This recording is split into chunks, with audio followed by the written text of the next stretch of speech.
My name is Richie Doan, and I started playing violin in middle school in 6th grade, and I played through college or through high school until the end of my senior year. I'm a third year studying at the University of Washington. I'm studying computer science and international studies. I've been able to do projects in student organizations, just to build websites for people. And I've been really getting excited about public policy and seeing what that space is like. I think one parallel between violin and the interest that I currently have is I really appreciate communication and collaboration. I feel like those values have have carried me through college and my interest. So, things that have just allowed me to interact with people and to simply talk and listen. College is like a period of just constant growth and challenges. So you're always being tested of your limits. And I felt like in high school, especially with in the classroom setting, I didn't feel like I was always being pushed. But with violin, I could always go to that, and I knew that there was always something to work on. I was in class in 6th grade. We had 3 options: cello, viola, or violin. The teacher gave us full say in what we wanted to play, and I was just stuttering, and the only instrument I was really aware of was the violin. So I just said that, and that's the first thing that came to mind. And I just stuck with it from there. I would have loved to try cello too, but at that time, I didn't even know what a cello was. At what point did you realize that violin was pretty difficult to play? Oh, actually, funny enough, it was actually when I started lessons. Because before that, I would say I had learned 3 years of how to play violin the wrong way. I can't really blame the teacher. It was really just it was hard to teach, a classroom of 35 students all playing the instrument. And it's hard to properly teach them all from the ground up.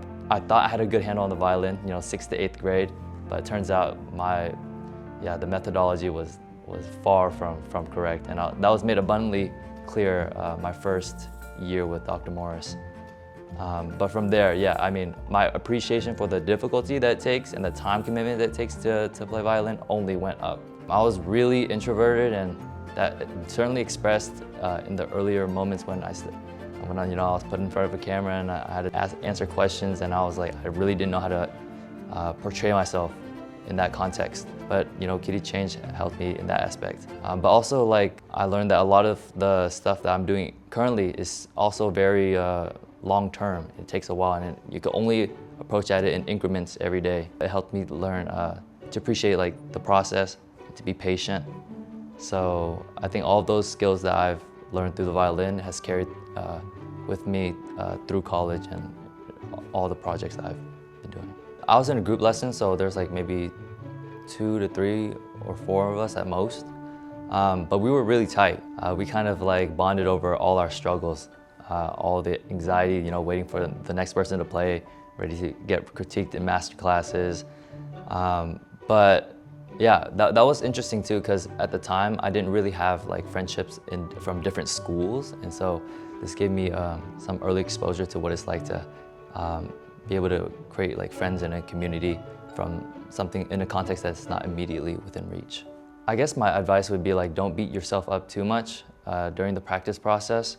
I feel it's instilled very early in our during my time when I started the violin to be always be very critical of yourself. Don't leave room for complacency, basically. And I took that to heart. But it's important, especially when you are preparing for the performance and the day of, you gotta let it go.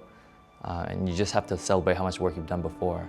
And for me in high school, I don't think I was able to make that switch as internally as I could have. I would say, just work hard, but also figure out your boundaries too, and be okay with setting those. I don't have a violin. Oh, really? Yeah, I rented mine through the Kitty Change. Oh, okay. Once I acquire enough capital, I would love to pick it up again. But right now, it's a big financial investment, and I was only able to do it through scholarships. So, kind of sad that that's just a pocket of opportunity for growth. So much growth, so much potential for personal growth is tied to an instrument that cannot be accessed by everyone. So like when I started, the studio was really focused in like Pacific South King County, and all the students were like from where I was, Renton, and we have a really diverse community there.